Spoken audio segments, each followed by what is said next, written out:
ইএফটিতে বেতন, তথ্য সংশোধনে ছাড় পাবেন শিক্ষক কর্মচারীরা।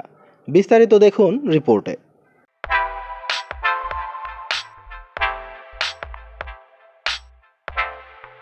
বেসরকারি শিক্ষা প্রতিষ্ঠানে কর্মরত এমপিওভুক্ত শিক্ষক ও কর্মচারীদের ইলেকট্রনিক ফান্ড ট্রান্সফার বা ইএফটির মাধ্যমে বেতন ভাতা দেওয়ার ক্ষেত্রে ভুল তথ্য সংশোধনে ছাড় দেওয়া হবে।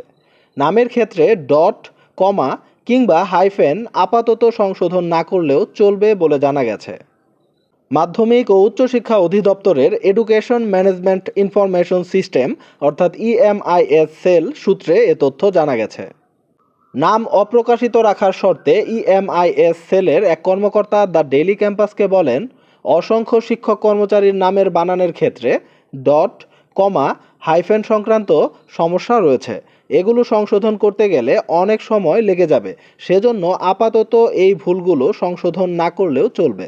ওই কর্মকর্তা আরও বলেন, মূলত শিক্ষক কর্মচারীদের জন্ম তারিখ এবং নামের বানানের ভুল অবশ্যই সংশোধন করতে হবে।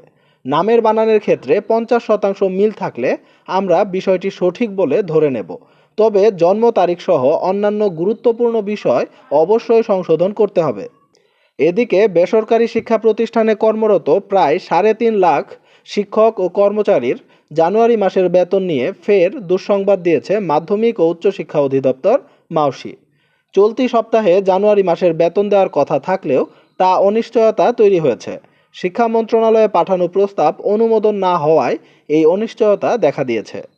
নাম অপ্রকাশিত রাখার শর্তে মাউসির এক কর্মকর্তা জানান, বেসরকারি শিক্ষক ও কর্মচারীদের জানুয়ারি মাসের বেতন ছাড়ের প্রস্তাব গত মঙ্গলবার শিক্ষা মন্ত্রণালয়ে পাঠানো হয়েছে। তবে মন্ত্রণালয় থেকে এখনও সেই প্রস্তাবের অনুমোদন দেওয়া হয়নি।